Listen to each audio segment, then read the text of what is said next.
నటన నేర్పి ఇండస్ట్రీకి ఎంతో మంది హీరోలని అందించిన చరిత్ర కనకాల ఫ్యామిలీది. ఇప్పుడు ఆ కుటుంబం నుండి రోషన్ కనకాల హీరోగా ఎంట్రీ ఇచ్చిన చిత్రం బబుల్ గమ్. కొడుకుని హీరోగా సెటిల్ చేయాలన్న సుమ, రాజీవ్ కనకాల ఆశలు ఫలించాయా? బబుల్ గమ్ మూవీ ఫలితం ఎలా ఉంది? ఇలాంటి ఆసక్తికర విషయాలన్నీ రివ్యూ ద్వారా తెలుసుకుందాం. ముందుగా కథ విషయానికి వస్తే, ఆది డీజే అవ్వాలని ప్రయత్నాలు చేస్తుండే ఓ పక్కా హైదరాబాదీ మధ్యతరగతి కుర్రాడు. అతని జీవితంలోకి అనుకోకుండా పెద్దింటి అమ్మాయి జాను వస్తుంది. ప్రేమ, పెళ్లి వంటి ఎమోషన్స్కి దూరంగా అబ్బాయిల్ని కేవలం ఒక టాయ్గా చూసే తత్వం జానుది. ముందుగా ఆదిని కూడా అలాగే ట్రీట్ చేస్తుంది జాను. కానీ తనకి తెలియకుండానే పూర్తిగా ఆది ప్రేమలో పడిపోతుంది. మరి రెండు వేరు నేపథ్యాలు కలిగిన వీరి ప్రేమ చివరికి ఎలాంటి మలుపు తీసుకుంది? వీరిద్దరూ చివరికి కలిసిపోయారా లేదా అన్నదే మిగిలిన కథ.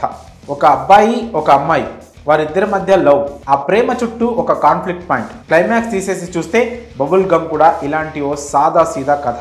ఇందుకు తగ్గట్లే ఫస్ట్ హాఫ్లో ఎలాంటి ఎంగేజింగ్ మూమెంట్స్ కనిపించవు. అతి సాధారణంగా సాగిపోయే ఫ్రెండ్స్ కామెడీ ట్రాక్, లస్ట్ తప్ప ఎలాంటి ఎమోషన్ లేకుండా సాగిపోయే లవ్ ట్రాక్, అక్కడక్కడ హద్దులు మీరి వినిపించే అనవసరపు బూతు డైలాగ్స్, ఇవన్నీ ఆడియన్స్ సహనాన్ని పరీక్షిస్తాయి. కాకుంటే ఒక కొత్త రకమైన ట్రీట్మెంట్తో సడన్గా వచ్చి పడే ఇంటర్వెల్ బ్యాంగ్ ఆకట్టుకుంటుంది. ఫస్ట్ హాఫ్లో గ్లామర్ డాల్గా ఉన్న హీరోయిన్ క్యారెక్టర్ సెకండ్ హాఫ్కి బూస్టప్ ఇవ్వడంలో సూపర్ సక్సెస్ అయింది. ఒకానొక దశలో కథ భారం మొత్తం జాను క్యారెక్టర్పై పడి కథని డ్రైవ్ చేయడం విశేషం. నిజానికి ఆ సీక్వెన్స్ మొత్తం బాగా పండింది. దీనికి తోడు సెకండ్ హాఫ్లో హీరో ఫాదర్ క్యారెక్టర్ కనిపించిన ప్రతి సన్నివేశం సినిమాకి ఊపిరి పోసేసింది. ఇక ప్రీ క్లైమాక్స్ బాధ్యత హీరో తీసుకొని అందులో సక్సెస్ అవ్వగా కొత్త ముగింపుతో దర్శకుడు సూపర్బ్ అనిపించాడు.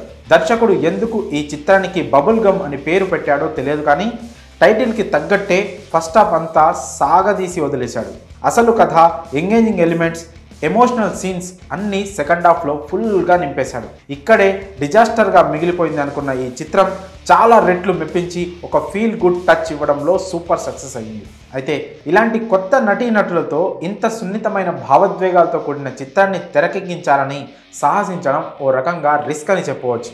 ఈ ప్రయత్నంలో దర్శకుడు కొంతమేర సక్సెస్ అయ్యాడు. నటీనటుల పనితీరు విషయానికి వస్తే, బబుల్ గమ్ చిత్రంలో ముందుగా చెప్పుకోవాల్సింది రోషన్ కనకాల స్క్రీన్ ప్రెజెన్స్ గురించే. ఆదిత్య అనే కుర్రాడి క్యారెక్టర్కి రోషన్ పర్ఫెక్ట్గా సూట్ అయ్యాడు. Roshan looks, acting, dialogue delivery అన్నీ అద్భుతంగా ఉన్నాయి. మొదటి సినిమాకే ఈ మాత్రం అవుట్పుట్ ఇచ్చాడంటే రోషన్కి మంచి ఫ్యూచర్ ఉన్నట్లే లెక్క. ఇక హీరోయిన్ మానస చౌదరి ఆకట్టుకుంది. ముఖ్యంగా రొమాంటిక్ సీన్స్లో హీట్ పెంచేసింది. నటన పరంగా కూడా ఓకే అనిపించింది. అయితే హీరో ఫాదర్ రోల్ చేసిన నటుడు మాత్రం బబుల్ గమ్ మూవీకి పెద్ద ప్లస్. ఇక వైవాహర్ష, హర్షవర్ధన్ వంటి నటులు తమ పాత్రల పరిధి మేర పర్వాలేదనిపించారు.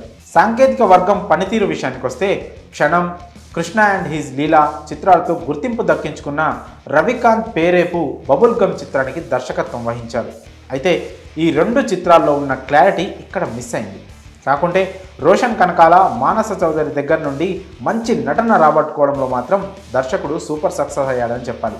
పాటలు అంతగా ఆకట్టుకోకపోయినా శ్రీచరణ్ పాకాల అందించిన బీజియం అదిరిపోయింది. ఇక Suresh Ragutu cinematography ఆకట్టుకోగా ఎయిటర్కి free hand ఇవ్వలేదన్న విషయం అర్థమవుతుంది. ఇక చివరగా మహేశ్వరి మూవీస్ నిర్మాణ విలువలు బాగున్నాయి. సినిమా బలాల విషయానికి వస్తే, రోషన్ కనకాల నటన, మానస చౌదరి అందం, సెకండ్ హాఫ్, హీరో తండ్రి క్యారెక్టర్ సినిమాకి ప్రధాన బలాలని చెప్పవచ్చు. Week writing, first half, slow screen play సినిమాకి మైనస్గా నిలిచాయి.